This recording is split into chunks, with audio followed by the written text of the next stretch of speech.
এখানে এসে শুধু আমরা মজা নিলেই হবে, এই ছোট ডগিটাকে একটু মজা দিচ্ছি। কি সুন্দর লাগছে জায়গাটা। 5টা ব্যাম্বু কটেজ রয়েছে, তারই মাঝের এই রুমটা আমাদের। এখন স্নান করার জন্য এখন উপযুক্ত সময়। পাবদা মাছের সাইজটা দেখুন কি বড়। ভারতের ব্রিটিশ সময় খুঁজে পাওয়া মৌসুমী দ্বীপ, যা লবণ এবং শুকনো মাছ পরিবহনের জন্য ব্যবহৃত হতো। এখন বর্তমানে মৌসুমীর চর্চাই আলাদা। চিনাই নদীর প্রবল স্রোতের সাথে সমুদ্রের সঙ্গমস্থল, ছোট্ট ম্যানগ্রোভ ফরেস্ট, সাদাবালির সমুদ্র সৈকতে স্নানের সাথে নতুন নতুন থাকার আস্তানা হিসাবে গড়ে ওঠা অজস্র ক্যাম্পে বাঙালির বাজেটের মধ্যে এলাহিদা 4 টাইম খাওয়া দাওয়া এবং রাত্রি যাপনের সুবিধে মৌসুমীর সৌন্দর্য অনেক গুণ বাড়িয়েছে। সাইজটা একটু ছোট কিন্তু বিশাল সফট।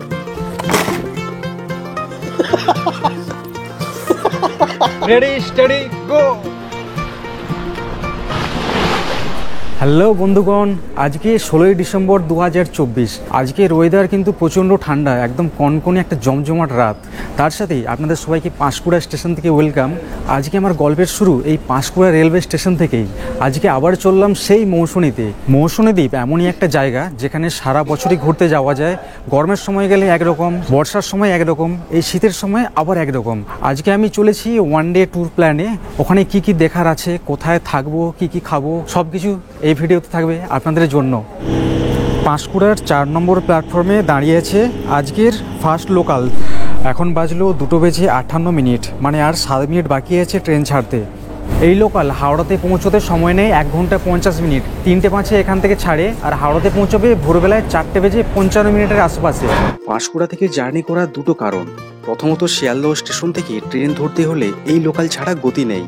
দ্বিতীয়ত, রাতের শেষ ঘুমিয়ে যাওয়ার আমার কাছে বেস্ট অপশন এই লোকাল।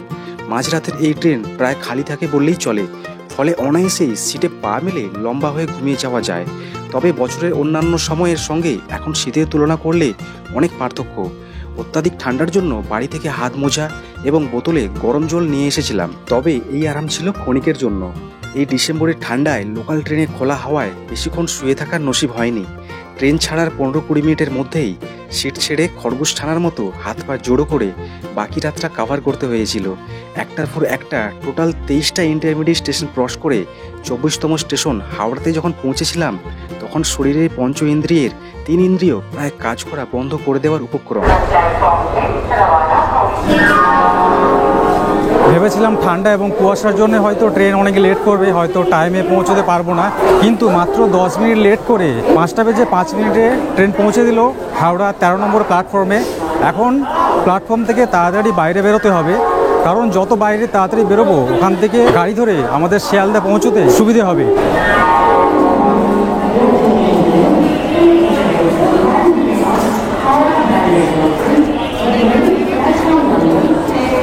এই ঠান্ডাতে রাতের 2 ঘন্টা ট্রেন জার্নি করে মাথা কাজ করা পুরো বন্ধ করে দিয়েছিল। হাওড়া স্টেশনের বাইরে বেরিয়ে একদম ব্রিজের সামনে এসে এখানে চা খাচ্ছি গরম গরম। চাটা খেয়েই আমরা বাসে উঠবো। আর সকালে এখন অন্ধকার থাকলেও না, এখান থেকে প্রচুর বাস এখান থেকে শিয়ালদা পর্যন্ত যাওয়া আসা করছে। হাওড়া হয়ে প্রত্যেক জার্নির শুরুতেই মন ফ্রেশ করার মাধ্যম হাওড়া ব্রিজ। খোলা গঙ্গার মুক্ত হাওয়া চোখে নাকে পড়ায় কিছু পুরনো স্মৃতি নতুন কিছু করার উৎসাহ যোগায়। ভবিষ্যৎ না জেনেও যেন সামনের দিকে এগিয়ে যাওয়ার পরামর্শ হাওয়ার মাধ্যমে ভাসিয়ে বেড়ায়। এখন চলে আসলাম শিয়ালদা স্টেশনের বাইরে, আর এখন ঘড়িতে সময় 5:55। এখানে সকালে যে প্রথম লোকাল ছিল সেইটা আর ধরতে পারবো না, ওটা বেরিয়ে যাবে। এর পরে লোকালটা ধরতে হবে, আর কিছু করার নেই। পরের লোকাল আছে 7:14, মানে বেশ কিছুক্ষণ আমাদেরকে এখানে এখন সময় কাটাতে হবে। সকাল সকালে এইদিকে টিকিটের কাউন্টারে এত ভিড় লেগেছে না, যে এখান থেকে ইউটিএস এর মেশিন থেকে টিকিট কাটতে হচ্ছে। একটা টিকিট এখান থেকে পড়ছে 25 টাকা করে। স্টেশনে প্রবেশ করেই ডান দিকে চলে আসলাম। এই দিকে শিয়ালদার সাউথ লাইনের ট্রেনগুলো এখান থেকে ছাড়ে। এখান থেকেই যে নামখানার লোকাল ছেড়ে যায় সকাল 7:14। শিয়ালদহের সাউথ লাইন থেকে নামখানায় পৌঁছানোর জন্য লোকাল ট্রেন খুবই সীমিত। ভোরবেলা থেকে খুব অল্প লোকালই রয়েছে নামখানায় যাওয়ার জন্য। কাজেই মানুষের ভিড় বলা বাহুল্যই উপচে পড়ার মতো। দাঁড়িয়ে থাকা সবার নজর স্থির, লক্ষ্য এক, সকালের এই একমাত্র লোকালের নামখানা পৌঁছানো। এই লোকালের প্ল্যাটফর্ম প্রতিদিন সেম থাকে না, তাই সবার নজর চার্ট বোর্ডের দিকে। আশা করি ভিড়ের পরিমাণ মুখে বলার প্রয়োজন নেই। 6:54 19 নম্বর প্ল্যাটফর্মে অ্যানাউন্সমেন্টের সাথে সাথে দৌড় লাগাতে হয়েছিল একটা সিট পাওয়ার জন্য। ট্রেন ছাড়ার কমপক্ষে 20 মিনিট আগে পৌঁছতে পারলে সিট পেতে খুব একটা কষ্ট করতে হয় না, কিন্তু একটু দেরি হলে বাকিটা ইতিহাস। ঘড়ির কাঁটায় 7:14 বাজের সাথে সাথেই রওনা হয়েছিলাম নামখানার দিকে। এই ট্রেনের পুরনো একটা ইতিহাস আছে। শিয়ালদহ স্টেশন থেকে ছেড়ে 23টা ইন্টারমিডিয়েট স্টেশন ক্রস করে প্রথমে পৌঁছয় লক্ষ্মীকান্তপুরে। তারপরে ট্রেনের নাম্বার প্লেট চেঞ্জ হয়। এখানে হল্টের টাইম মাত্র 10 মিনিট। এই ফাঁকে সকাল থেকে না খাওয়া অভুক্ত পেটকে বিশ্রাম দিতে স্টেশনের মধ্যে থেকেই 30 টাকা দিয়ে পেটাই পরোটার সাথে ঘুগনি দিয়ে ভুড়িভোজ করে আবার উঠে পড়ি লোকাল ট্রেনে। তার মধ্যেই ট্রেন তার নাম্বার প্লেট চেঞ্জ করে লক্ষ্মীকান্তপুর টু নামখানা লোকাল হয়ে আবার রওনা দিল নামখানার উদ্দেশ্যে। মাঝে ছিল আর মাত্র 8টা স্টেশনে হল্ট। এই ফাঁকে গতবারের সাথে এবারের নামখানাতে এসে পৌঁছানোর অভিজ্ঞতা দ্বিতীয়বার মনে করাচ্ছিল। শেষ টাইমটুকু নামখানাতে পৌঁছানো পর্যন্ত পাকে রিল্যাক্স দিতে বসে থাকতে না পেরে ট্রেনের গেটের সামনে দাঁড়িয়ে কাটিয়েছিলাম। শিয়ালদা থেকে উঠেছিলাম সকাল 7:14 আর নামখানাতে এসে পৌঁছালাম 10:06। রবিবার দিনে প্রচণ্ড মারাত্মক ভিড় হয়, যেটা রবিবারে ছুটির জন্য সবাইকে ফেস করতে হয়। তো এখন এই 1 নম্বর প্ল্যাটফর্ম দিয়ে এখন স্টেশনের বাইরে বেরোবো।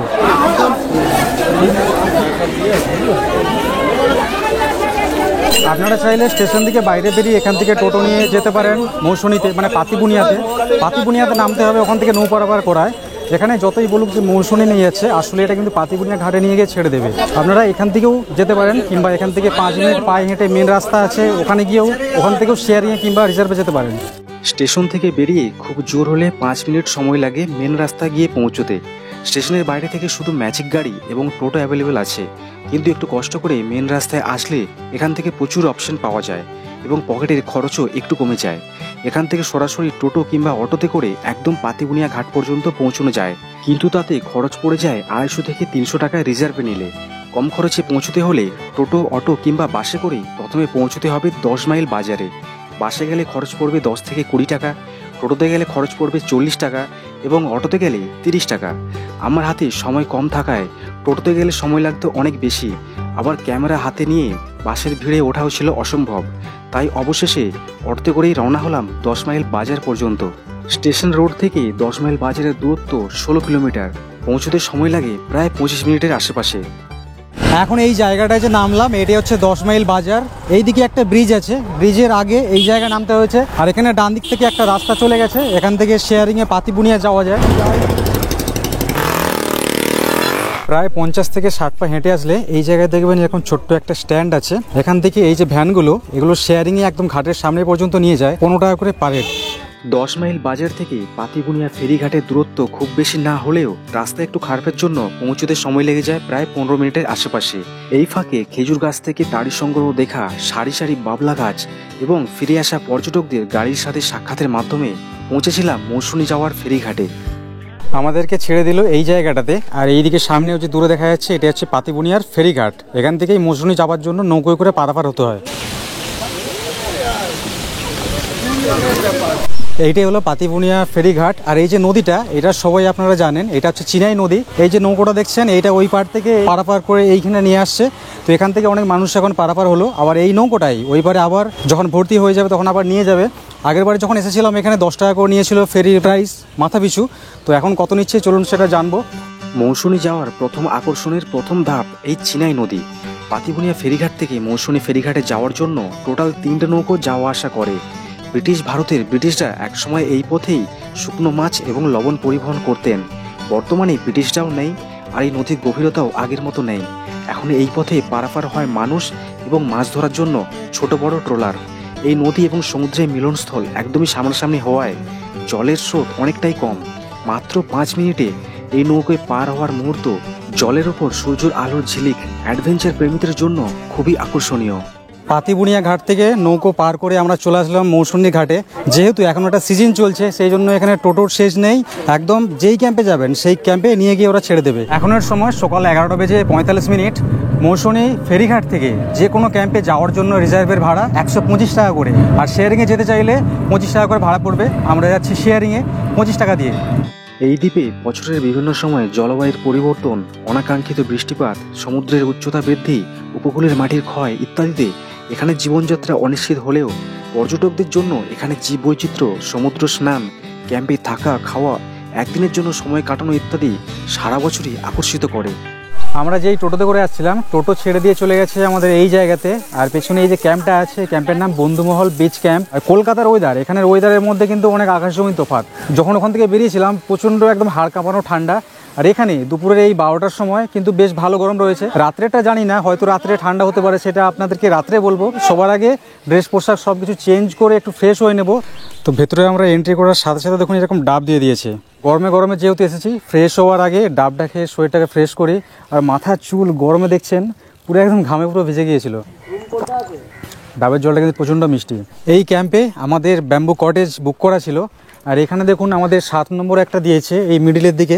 এখানে পরপর 1 2 3 4 5 5টা ব্যাম্বু কটেজ রয়েছে। তারই মাঝের এই রুমটা আমাদের। চলুন আপনাদেরকে ভেতরটা দেখাই, ভেতরের সিস্টেমটা কেমন। ওপরে খড়ের চাল দিয়ে এরকম বাঁশের কাঠামো করে কত সুন্দর সাজিয়েছে দেখতে পাচ্ছেন। এই হচ্ছে দরজা। আর এই যে দেখুন 7 নম্বর রুম, এইরকম বাঁশের ফ্রেম দিয়ে তৈরি। এই যে দেখছেন ভেতরে এটা হচ্ছে একটা বড় সাইজের একটা খাট দেওয়া আছে। যেহেতু শীতকালে আসছি, এখানে কম্বল এখানে আপনারা আসলেও এখানে পেয়ে যাবেন। এখানে 2টো বালিশ দেওয়া আছে। এখানে দেখুন একটা মিরর আছে, নিচে এখানে একটা টেবিল ফ্যান দেওয়া আছে, একটা এরকম টেবিল আছে প্লাস্টিকের, সাবান, শ্যাম্পু, চিরুনি, টাওয়াল সবকিছু রাখা আছে। এই ওয়ালটা হচ্ছে যে কাঠ দিয়ে তৈরি, মানে কাঠের উপরে সুন্দর ডিজাইন করে তোলা হয়েছে। এগুলো কিন্তু কনক্রিট না। আর এর সাথে অ্যাটাচ বাথরুম রয়েছে, এখানে দেখতে পাচ্ছেন। এই যে দেখুন বাথরুম, এখানে একটা কোমোড আছে, এইদিকে এখানে বেসিন, এখানে হ্যান্ড শাওয়ার, এখানে শাওয়ার আছে, জামা কাপড় ঝুলিয়ে রাখার জন্য এরকম হ্যাঙ্গারও আছে দেখতে পাচ্ছেন, সাবান রাখার জন্য জায়গা সবই দেওয়া আছে। ফ্লোরটা আছে এইরকম টাইল বসানো, ঘরের কোনায় রয়েছে ডাস্টবিন, আর নিচের ফ্লোরটা এইরকম কার্পেট বেছানো আছে। এইদিকে একটা ছোট্ট উইন্ডো। চলুন, প্রচণ্ড গরম লেগেছে, এখন আমি ফ্রেশ হয়ে নিই। যেহেতু আজকে সকালের লোকাল ধরার জন্য কালকে রাত থেকে ঘুম একদম হয়নি, মাথাটা একটু ধরে আছে। স্নান করে ফ্রেশ হতে একটু দেরি হয়ে গেল। পাশে দেখতে পাচ্ছেন এখানে লাইন ধরে টেন্টের ব্যবস্থা আছে। আগে দুপুরে খাওয়াটা করে নিই, অনেক দেরি হয়ে গেছে। এটা আমাদের রুম, আর এই হচ্ছে ডাইনিং, বড় ডাইনিং হলের জায়গাটা। আর এইদিকে দূরে কিন্তু দেখাবার মতো অনেক কিছুই আছে। এই দিক দিয়ে যে রাস্তাটা চলে গেছে, এই সামনে এই উঁচুটা, এটা হচ্ছে সমুদ্রের পাড়। এই পাড়ের উপরে দাঁড়ালে নিচেই সমুদ্র। তো অনেক কিছুই দেখাবো আপনাদের। আজকে দুপুরের লাঞ্চে গরম গরম এই যে দেখছেন খাবারগুলো, প্রত্যেকটা আইটেম আপনাদেরকে বলে দিচ্ছি। ভাত, বাঁধাকপির সবজি, আলু ভাজা, চৌকো চৌকো করে, মুগের ডাল, কাঁচা লঙ্কা, লেবু পেঁয়াজ এগুলো থাকেই। এখানে একটা চাটনি, পাঁপড়, এরকম বড় বড় সাইজের 2টো চিংড়ি মাছ দিয়েছে। আর এটা হচ্ছে পাবদা। পাবদা মাছের সাইজটা দেখুন কি বড়। এটা হচ্ছে সর্ষে দিয়ে করেছে। আর এই যে মাছটা দেওয়া হচ্ছে না পাবদা, এটা আসলে বছরের যেই সময় আপনারা আসবেন সেই সময় ভালো পাওয়া যায়, সেটাই কিন্তু এখানে দেওয়া হয়। কখনো কাতলা, কখনো ভেটকি, কখনো রুই, এরকম করে চেঞ্জ হয়। এই মিষ্টিটা আর পাঁপড়টা, আমরা 3 বন্ধু আসছি তো আমাদেরকে সব এক জায়গাতে দিয়ে দিয়েছে। 2টো করে মিষ্টি দিচ্ছে, রসগোল্লা, একদম গাঢ় গাঢ় মুখে ডাল দিয়ে আলু ভাজা খেতে কিন্তু দারুণ লাগে। বাড়িতেও খাই, কিন্তু এখানে মুগের ডাল খাচ্ছি, কিন্তু মনে হচ্ছে না এটা মুগের ডাল, একটা অন্যরকম স্বাদ, একটা দারুণ। নর্মাল বাঁধাকপি করেছে কিন্তু স্বাদ অনেক ভালো। আর এই হচ্ছে চিংড়ি মাছ, খাওয়ার থেকে শব্দ বেশি। এটা বাগদা চিংড়ি কিংবা গলদা চিংড়ি কিছু একটা হবে। মাথার যে খোসাগুলো খুবই বড় বড়, একদম লাল লাল চিংড়ির কারি, নামের লাল, ঝাল কিন্তু নেই। প্রথমে হয়তো ভেবেছিলাম কালার দেখে ঝাল হবে, ভয় পাচ্ছিলাম। এখন নেবো না, পরে নেবো। 10 থেকে 15 মিনিটে খাওয়া দাওয়া পুরো ফিনিশ হয়ে যায়। এটা আপনাদের দেখাচ্ছি যে কোন খাবারটা কেমন বলছি, সেই জন্য সময় লাগছে। উফ, ওয়াও, কি সফট দেখেছেন তো, হাত থেকে ভেঙে পড়ে যাচ্ছে। একদম একটা 1 কাটার মাছ, মাছটা বেশ ভালো হয়েছে। এই হচ্ছে সর্ষের কারি, ঝোল, যেটা খুশি বলবেন আপনারা। আমাদের 2 মেদিনীপুর কিন্তু সর্ষে ফেভারিট। প্রত্যেক বাড়িতে এমন কোনো বাড়ি নেই যেখানে সর্ষে দিয়ে রান্না হয় না। আমার তো ভালো লাগছে। আর খেতে বসে আমি একটা জিনিস প্রথমে সাইড করে দিয়েছি, এটা আমি দেখাইনি, এটা দেখলেই ভয় লাগে। আমি একদমই ঝাল খাই না। এই হচ্ছে পাবদা, এটাই বেঁচেছে কাটা। আর এই হচ্ছে চিংড়ি। এটাকে যখন থেকে আমি খাচ্ছি তখন থেকে এইভাবে স্টিকগুলো এত শক্ত, এ থেকে মাছটাকে ছাড়াতে পারছি না। রেস্টুরেন্টে এরকম খাওয়া দাওয়া করতে গেলে এরকম স্টিক গেঁথে দেওয়া হয় যাতে মাছটা না বেঁকে যায়, দেখতে ভালো লাগে। আর শেষ পাতে মিষ্টি, পাঁপড়, চাটনি, টমেটো, সাথে খেজুরের একটা ফ্লেভার আছে। একটাই নিচ্ছি, টেস্ট করে দেখি। সাইজটা একটু ছোট কিন্তু বিশাল সফট।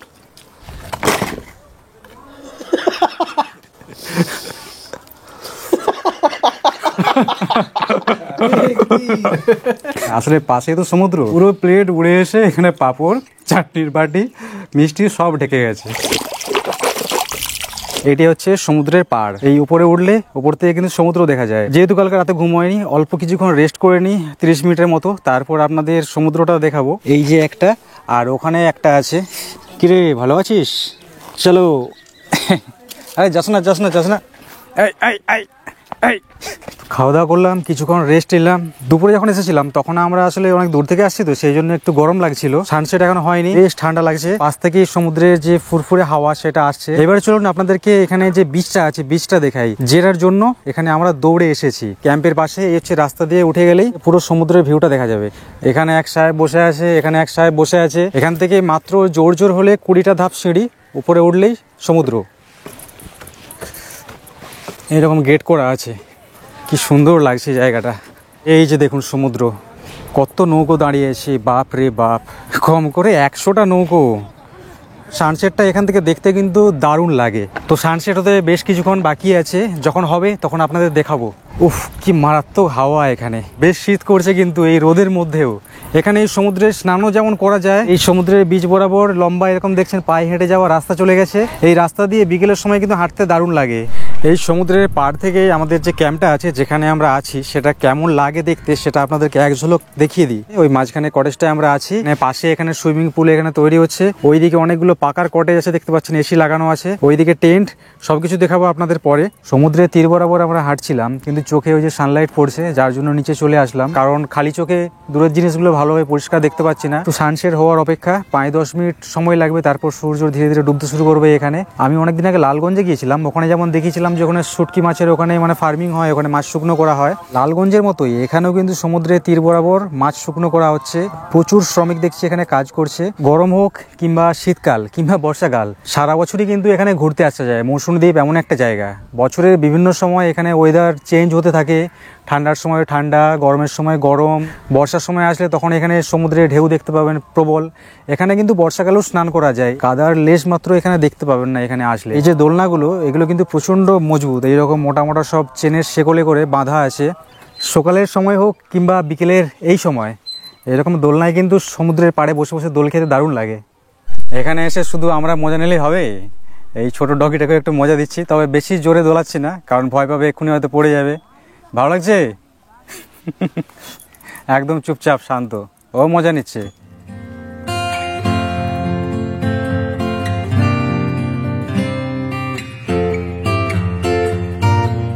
প্রায় নেই করে 30 মিনিট এখানে ছিলাম, সানসেট দেখলাম, দারুণ লাগলো।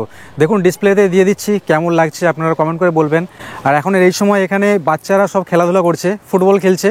আর এই যে পুরো পাড়টা দেখছেন, এই পাড় বরাবর মাছ শুকনো করা হয়। এই যে যত ট্রলার আছে এখানে, এই সমস্ত ট্রলারে করে মাছ ধরে নিয়ে আসা হয়, আর এই পাড়ে এখানে শুকনো করা হয়। ঠিক যেমনটা লালগঞ্জ গেলে ওখানে আপনারা দেখতে পান, এখানেও ঠিক সেম একই জিনিস। কিন্তু এখানে ওই সব লইটা শুটকি ফুটকি এখানে পাওয়া যায় না। এখানে ওই যে ছোটো যে কুচো চিংড়ি শুটকি না, সেই শুটকিটাই এখানে পাওয়া যায়। সকালে যখন এসেছিলাম তখন রোদে মিলে দিয়েছিল, এখন সব ঝাড়ু দিয়ে সবকে গোছ করে দেওয়া হয়েছে। মানে যতক্ষণ রোদ থাকে এখানে ততক্ষণ এখানে মাছ দেখতে পাবেন। নৌকোগুলো সব দাঁড়িয়েছিল, যেগুলো সব বেরিয়ে চলে গেছে মাছ ধরার জন্য। তো তাহলে চলুন এবার আমরা গুটি গুটি ভাই এখন এগোই আমাদের ক্যাম্পের দিকে। আমাদের ক্যাম্পটা সন্ধ্যেবেলার যে লাইটে কেমন লাগে, কেমন সেজে ওঠে, সেটাও তো আপনাদের দেখাতে হবে না। হোটেল এবং ক্যাম্পে থাকার মধ্যে অনেক পার্থক্য। সন্ধে নামলে পর ক্যাম্পের রাতের রঙিন রূপসী আলোয় মন কেড়ে নেওয়া স্বাভাবিক। দুটো বড় ব্লুটুথ স্পিকারে গান বাজলেও সাথে যদি থাকতো ক্যাম্প ফায়ার এবং লাল নাচে ঝলসানো বারবিকিউ, তাহলে সন্ধ্যের মেজাজটাই পাল্টে যেত। কিন্তু তার জন্য আগে থেকে জানিয়ে দিতে হয় এবং আলাদা করে অল্প কিছু খরচও লাগে, যেটা আমরা জানাতে একদমই ভুলে গিয়েছিলাম। অগত্যা সন্ধ্যের চা এবং স্ন্যাক্সে কাগজের ঠোঙাতে গরম 5 পিস পকোড়া মুড়ির সাথে সন্ধ্যেটা বিন্দাস কাটিয়ে দিলাম। এখন ঘড়িতে সময় 7:15, আর আমি এখন বসে আছি কয়েকটা ধাপ উপরে, ওই যে বাঁশের যে মাচা করা আছে, সুন্দর জায়গা সময় কাটানোর মতো। ঠান্ডা বলতে সেই রকম যে খুব জোর একদম জাঁকজমক ঠান্ডা সেই রকম না, ঠান্ডা আছে, মানে জ্যাকেট লাগছে, কিন্তু সেই রকম ঠান্ডা নয় যেটা আমরা কলকাতায় কিংবা আউটসাইডে আমরা যেটা দেখতে পাই। আর এটা আপনারা সমুদ্রের যে কোনো জায়গায় যখন ঘুরতে যাবেন না, এই রকম ওয়েদারটাই পাবেন। এখনের সময় যদি দীঘাতে যান, দীঘাতেও কিন্তু এই ওয়েদারটাই পাবেন। নিশ্চুপ পরিবেশেরও না একটা সাউন্ড আছে, সেটা একমাত্র চুপ করলে না ফিল করতে পারবেন। শুনুন, মানে আপনাদের সামনে প্রেজেন্ট করবো বলে একটা ছোট্ট একটা সিনেম্যাটিক শ্যুট নিতে গিয়ে পুরো পা একদম কাদার মধ্যে ঢুকে গেছে। মানে জাস্ট হাফ প্যান্ট পরেছিলাম, সেই জন্য কালকে কোনো রকমের বাড়ি যেতে পারবো। এটা যদি ফুল প্যান্ট পরে যেতাম না, তাহলে পুরো প্যান্ট পুরো কাদা হয়ে যেত। পায়ের জুতোর অবস্থা দেখুন কি হয়েছে, পুরো জুতো পুরো কাদা, পায়ের এখান থেকে পুরো কাদা মাখামাখি অবস্থা। এই যে এগুলো তো মুছে নিয়েছি, কিন্তু জুতোর যে কন্ডিশন হয়ে গেছে, রাত্রেবেলা এটাকে যদি ধুয়ে দিই না, কালকে এখান থেকে যখন চেক আউট করবো এই জুতো শুকনো হবে না, এমনিতে গলাটা ব্যথা। এগুলো নিজের দোষে। ঘড়িতে এখনের সময় রাত্রি 10টা, আর 10টার সময় কিন্তু বেশ ভালো ঠান্ডা লাগছে। সন্ধ্যেবেলায় যে বলছিলাম এখানে ঠান্ডা নেই, যথেষ্ট ঠান্ডা, তবে সেই রকম হাড় কাঁপানো অতটা ঠান্ডা না। আর আমি এখন খেতে যাচ্ছি, ডাইনিং হলের দিকে যাচ্ছি রাতে ডিনারের জন্য, কেন দাদা ডাকতে আসছিল, বললো রাত হচ্ছে খাওয়া দাওয়া করে নাও। খাওয়া দাওয়া কী হবে আগেই আপনাদের বলে দিই, আমাদের কিন্তু বিকেলবেলা জিজ্ঞেস করে নিয়েছিল যে কি খাবো, আমরা রাতে রুটি খাওয়া বলে দিয়েছিলাম। এইবার এখানে রুটির সাথে কি দেওয়া হয় সেটাই হচ্ছে দেখার। রাতের সময় এই যে পুরো জায়গাটা আছে না, পুরো যে ক্যাম্পটা দারুণ কিন্তু লাইটিং এবার সেজে উঠছে, চারিদিক নিঝুম, দূর থেকে ঝিঝি পোকার ডাক ভেসে আসছে, তার সাথে দূর থেকে যে মাছ ধরার ট্রলারগুলো আসছে না, সেইগুলোর একটা শব্দ পাচ্ছি, মানে মাছ ধরে হয়তো ফিরে আসছে এখন। তো চলুন খাবারের টেবিলে বসে পড়ি। একটা ছোট বক্স নিয়ে আসছে দাদা, ওতে পুষ্পাটু দেখছিলাম, পুষ্পাটু। আর যেই দাদা আছে তাকেও তো খাওয়া দাওয়া করতে হবে, ঘুমোতে হবে, এই জন্য হচ্ছে চলে আসলাম ডিনারের টেবিলে। রাতে যেটা থাকে বেসিক্যালি সব জায়গাতে, রুটির সঙ্গে হচ্ছে চিকেন কষা, ফুলকপি আলুর সবজি, প্লাস দিনের বেলা যেমন আলু ভাজা খেয়েছিলাম, আলু ভাজা দিয়েছে, আর একটা হচ্ছে পেঁয়াজ কুচি। আমার মনে হয় না যে চিকেন থাকলে তার সাথে এক্সট্রা করে কোনো সবজি দেওয়ার দরকার আছে, যাই হোক দিয়েছে, এটা একটা ভালো অপশন। চিকেন ছাড়াও এখানে কিন্তু মটনের অপশন আছে। অনেকে হয়তো আছেন যে চিকেন পছন্দ করেন না, অনেকে আছেন যে মটন খাওয়া পছন্দ করেন, তো এখানে 100 টাকা যদি এক্সট্রা দেন আপনারা, মানে প্যাকেজের বাইরে, তাহলে এই চিকেনের পরিবর্তে আপনাদেরকে মটন দিয়ে দেওয়া হবে বললো এখানের দাদা। যেটা কিন্তু ভালো জিনিস একটা, বেশ গরম মশলা দিয়ে চিকেনের গ্রেভিটা করেছে, বেশ ভালো লাগছে খেতে। আর এখানে 3টে রুটি এখন দিয়েছে, পরে চাইলে আরও দিয়ে দেবে। আজকে খাওয়া দাওয়া করে আজকে রাত্রে ঘুমোবো, কালকে সকালে উঠবো। এখানে পুরো ক্যাম্পটা আপনাদেরকে দেখাবো, এখানে কি কি রুম আছে, প্রত্যেকটার একটা একটা রুম দেখাবো, কত কি প্রাইস আছে দাদাকে জিজ্ঞেস করবো। তাহলে আজকের মতো গুড নাইট, দেখা হচ্ছে কালকে সকালে। সবাইকে গুড মর্নিং। এখন বেজে গেছে ঘড়িতে 7টারও বেশি। কালকে রাত্রে ঘুমিয়েছিলাম অনেকটা দেরিতে, তারপর রাত্রে একটু মোবাইল ঘাঁটছিলাম অভ্যাসবশত, ভাবছিলাম এখানে যে সানরাইজ হয় একটু যাবো এই দিকে। আর সকালে আমাদের গেট খুলতেই এই ছোট্ট পাপ্পিটাকে পেয়ে গেলাম, কালকে এটাকেই দোলাচ্ছিলাম, এই জন্য চলে আসছে সকাল সকাল। আমাদের ক্যাম্প থেকে পাশে একটা ঝাউ বাগান দেখা যায়, মানে একদম ক্যাম্প লাগোয়াই। এই যে দেখছেন এটা ক্যাম্প, আর এটা হচ্ছে ঝাউবন। কালকে বিকেলেই আসতাম এখানে, কিন্তু ভাবলাম যে সকালের সময় আসবো এখানে, সকালে কুয়াশার সময় দেখতে একটু ভালো লাগবে। তো কুয়াশা সেরকম বেশি নেই, কারণ এখানে ঠান্ডা খুব অল্প রয়েছে। আর পাশে দেখুন এই যে বাবলা গাছ, এই বাবলা গাছ ঘিরে না সবারই একটা ছোট্ট একটা স্মৃতি রয়েছে, সেই ছোটবেলার সেই বাবলা গাছে বাঘ উঠেছে, বাবলা গাছে বাঘ উঠেছে, এটা দেখে মনে পড়ে গেল। অনেকবার বাঘকে বাপও বলে দিতাম। এখানে দেখুন সবজির চাষ হচ্ছে, সর্ষে মূলো একই রকম দেখতে, আমি চিনি না। আর পাশে এখানে দেখুন এগুলো হয়তো কুমড়োর গাছ, একদম লাইন ধরে লাগানো রয়েছে। তো এখন চলুন, এখন যাই সোজা বিচের দিকে। সকালবেলা সমুদ্র বিচটা কেমন একটু দেখি। এখন সমুদ্রের জল কতটা সামনে চলে এসেছে। কালকে ওই দূরে একটা নৌকো দেখা যাচ্ছে, অনেক দূরে কালকে নেমে চলে গিয়েছিলাম। আর এখানে দেখুন সকালে যেটা বলছিলাম, এখানে শুটকি মাছ শুকনো করা হয়, কত মানুষ এখানে কাজ করছে দেখুন। আর সমুদ্রের পাশ বরাবর এই যে রাস্তাটা, একটা সোজা একদম এই দিকে চলে গেছে। এই যে দেখুন এখানে কত শুটকি মাছ, দূর থেকে দেখলে এগুলো বালি মনে হয়, এগুলো আসলে সব শুটকি মাছ। এগুলো সব হচ্ছে চিংড়ি শুটকি, ছোট ছোট, এরকম ছোট ছোট কুঁচো চিংড়িগুলো যে আছে, সেগুলোকে হাতে করে নিয়ে এইভাবে সব ছড়িয়ে দিচ্ছে শুকনো করার জন্যে। এগুলো কতদিন লাগে শুকনো হতে? মাত্র 3 ঘন্টাতে শুটকি মাছ শুকনো হয়ে যায়, যদি রোদ ঠিকঠাক থাকে। প্রতিদিনই এখানে মাছ শুকনো করা হয়, আবার প্রতিদিনই তুলে নেওয়া হয়। এখন ওই 7:30-এর মতো বাজে। কালকে যখন এসেছিলাম তখন সমুদ্র ছিল একদম শান্ত, একটু পরে না এখানে সমুদ্রে স্নান করতে আসবো, কতটা জল গভীর সেটা দেখাবো আপনাদের। কি করে সেটা দাদা? এখন জলটা কমছে না বাড়ছে? বাড়ছে। এখন বাজে সকাল 8টার আশেপাশে। এখন দিয়ে দিল গরম গরম চা, তার সাথে বিস্কিট। এটা লিকার চা, বললে দুধ চা বানিয়ে দেয়। গলাটা ছেড়ে গেল, কালকে এখন আসছিলাম না, ঠান্ডায় গলাটা একটু বসে গিয়েছিল। সমুদ্র স্নান করতে যাওয়ার আগে চলুন আপনাদেরকে টেন্ট আর কটেজ দেখিয়ে দিই একটা একটা করে। এখানে কিন্তু 7টা লাইন ধরে 7টা টেন্ট আছে, তার মধ্যে একটা টেন্ট আপনাদেরকে দেখাচ্ছি। জুতো পরে আছি যেহেতু, টেন্টের ভেতরে হচ্ছে ঢুকবো না, চেন খুলতে খুলতেই সময় চলে যাবে। এখানে 3টে বালিশ দেওয়া আছে, 3 জন মানুষ এখানে থাকতে পারবে। ওপরে এখানে একটা বাল্ব দেওয়া আছে, এখানে একটা ব্ল্যাঙ্কেট রাখা আছে, বেশ মোটা ভারী। এটাই আমি খুঁজছিলাম।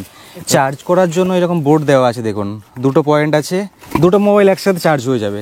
এই যে টেন্ট তার ভাড়া বলছে 1200 টাকা, মানে এখন যেহেতু সিজন চলছে এখন 1200, এটা বাকি এর অফ সিজনে কিন্তু এটা অনেকটা কমেও যায়, সেটা জিজ্ঞেস করে নেবেন আপনারা ফোন করে যখন এখানে আসবেন। এর অপোজিটে এখানে একটা গ্রুপ টেন্ট আছে, চলুন এবার আপনাদের গ্রুপ টেন্টটা দেখাই।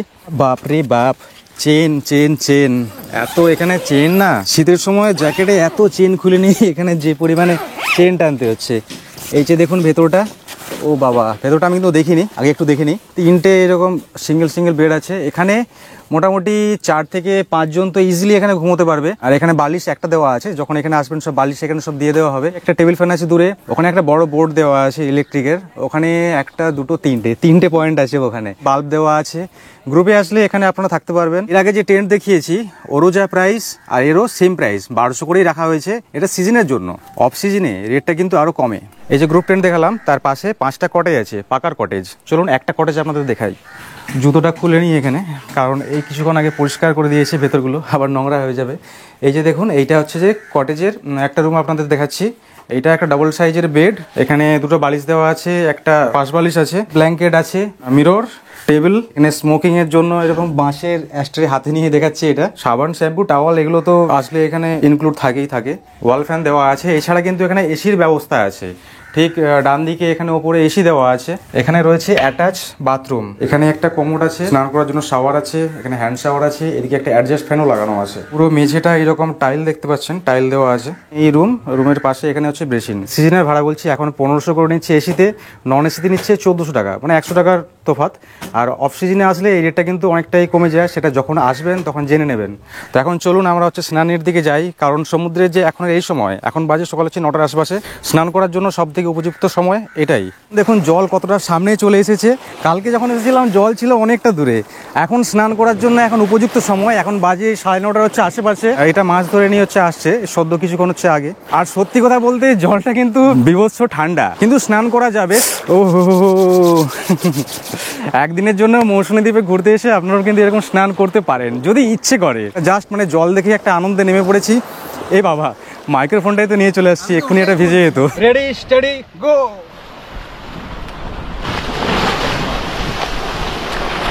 মৌসুমীর এই জায়গায় এই যে জল আছে না, জলটা কিন্তু একদম কাঁচের মতো স্বচ্ছ, এতটুকুও নোংরা নেই। এই জিনিসটা কিন্তু খুব ভালো, বিশেষ করে মেয়েরা যারা একটু খুঁতখুঁতে হয়, তো এখানে বলবো এখানে স্নান করুন, কোনো অসুবিধা নেই, একদম পুরো পরিষ্কার জল।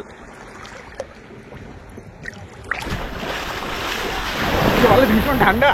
স্নান করে ফ্রেশ হয়ে এখন হচ্ছে চলে আসলাম সকালবেলায় আমরা হচ্ছে ডাইনিংয়ে, সকালের যে খাবার সেটা খাওয়ার জন্য। এখন এর সময় সকাল 10টা বাজে, আর এখানে চেক আউটের টাইম কিন্তু সকাল 10টার সময়। তো আমরা যাওয়ার আগে এখন আমরা খাওয়া দাওয়া করে নিচ্ছি।